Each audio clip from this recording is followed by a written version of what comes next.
win the championship is that I picked them to win the championship. Boy. And I'm on a tough stretch the last couple of years. I mean, they looked like the best team going into the tournament. They've looked like the best team each round of the tournament.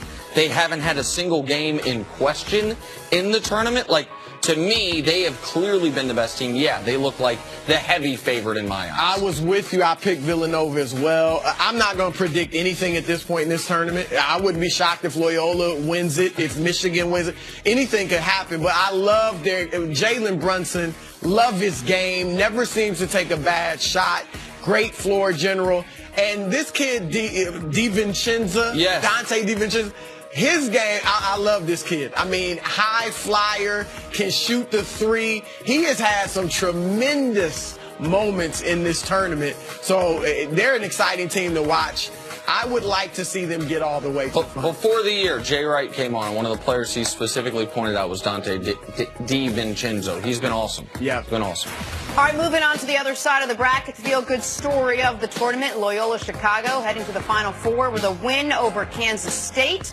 So it's Kansas and Villanova and Michigan and Loyola Chicago. Nick, what are the Ramblers' real chances here?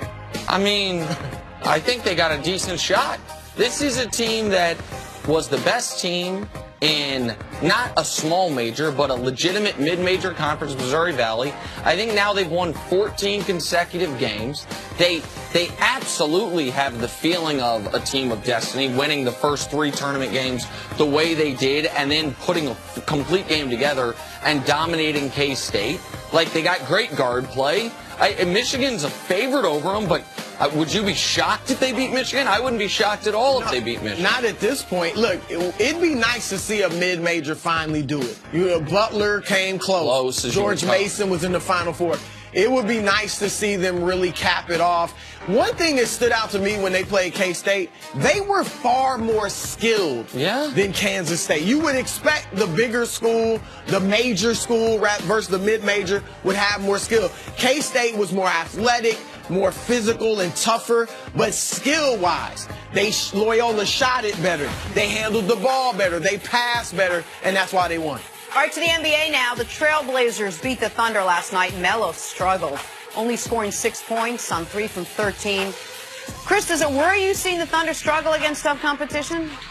No, I still, despite what happened yesterday and despite their struggles against Portland all year, if I had to pick a third team in the West behind Golden State and Houston, I probably would pick OKC because of their firepower. Now, Melo, I need you to step up. The last 2 months, Melo's given them 13 points a game on 37% shooting. We saw yesterday he misses open threes. He turns the ball over with 7 seconds left. He's got to step up. This is a chance for you to win. Not a title necessarily, but deep in the playoffs for one of the few times in your career. Get it done and give Russell and George some support. Here's the thing. And Melo's Syracuse guy. I love Melo. I feel like Melo had been somewhat unfairly maligned throughout his career. We're like, he can't win. I mean, he was the best player in the conference finalist early in his career in Denver. But where he is now, I understand they got to start him. I don't know that they have to finish with him. I don't know Melo is one of their best 5 guys late in games. You want to give him the courtesy start. You want to make sure he's on the court when Russ isn't. Maybe when Russ and Paul George are both resting, so you can try to run some offense through him, fine. But he's a defensive liability who right now is not making up for it on the offensive end. Like another Syracuse guy, Jeremy Grant might be a better option for them late in games. I hate that that's the case. I thought Melo could be a good third option on a team, but he seems to have deteriorated massively from just 1 year ago. I can't quite figure it out. Well, and he's playing so much differently as he's off the ball. You know, all right, shoot. Finally, Cavs beat the Nets yesterday behind a solid performance from Kevin Love. He had 20 points, 15 rebounds in the win. How about this? Cleveland now 4-0 since Kevin Love returned to the lineup. Chris Broussard, how good have the Cavs been since Love's return, and is it because Love is always the answer? That was good. Thank you. Look, I'm not going to sit here and act like Kevin Love is Karl Malone. Okay, he's not. Okay, he's not an all-time great power forward by any stretch of the imagination.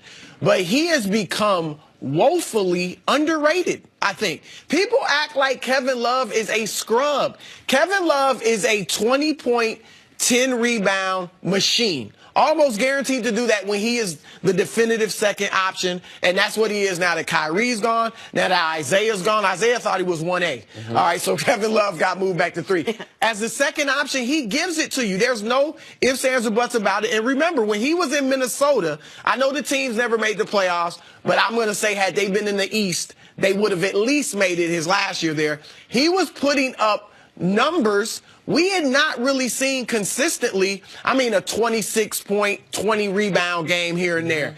That we had not seen really since Moses Malone. I think he averaged 15 rebounds a game. One year he may have. I mean, he 13 and a half. he had some huge numbers. So Kevin Love is a very good second option, particularly in the Eastern Conference for LeBron James. Listen, the Cavs, I know that everyone's written the story on the Cavs 5 times, despite the fact that you want to know what this Nets game was? The first game they played all year with the team they're going to have going into the playoffs. And by the way, they still didn't have Korver. Right. Jeff Green didn't play. And if you care about Jetty Osman, he wasn't there. And the coach wasn't there. And it was still the closest facsimile to the team they will have going into the playoffs because they hadn't been playing. Love been injured since the trade deadline. Then Rodney Hood had been injured. Obviously, Korver had been out. So, of course, they're going to be better. Like, what we have right now, and I'm glad people are maybe eventually coming over to see this, is that LeBron's going to be playing at this A-plus level throughout the postseason. Now he's got a legitimate second option who makes life so much easier on Rodney Hood, George Hill. Like, you could see, I was at the game last night, so a lot of the shots that the camera didn't show, I could see. LeBron's excitement level when Hill and Hood made plays was so much greater than when, for example, Kevin Love did. And that's not because he doesn't like Kevin Love. It's because he knows what he's going to get from Kevin Love. It's exactly what you said. He's consistent.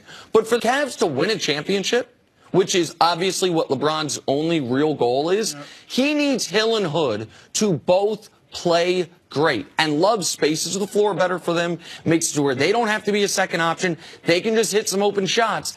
And this was the second game all year. Well, I'm sorry, the first game all year that Hill, Hood, and Love have all played well. Yep. And so now and it's just the second game all year that Hill and Hood have played well together. Like, that is offensively the best version of the Cavs. Now, defensively, they still need to be much better. Well, here's the key for them. Kevin Love has shot 48% from 3 since he's been back. They need Larry Nance to protect the rim. Because you obviously lose something defensively with Love, but if you have Larry Nance in there protecting the rim to some degree, then that helps you defensively, and Love can stretch the floor. What's the knock on Love? He's done nothing but contribute before he hurt his hand and from the first day he came back. So why, you said people have called him a scrub or whatever. Why?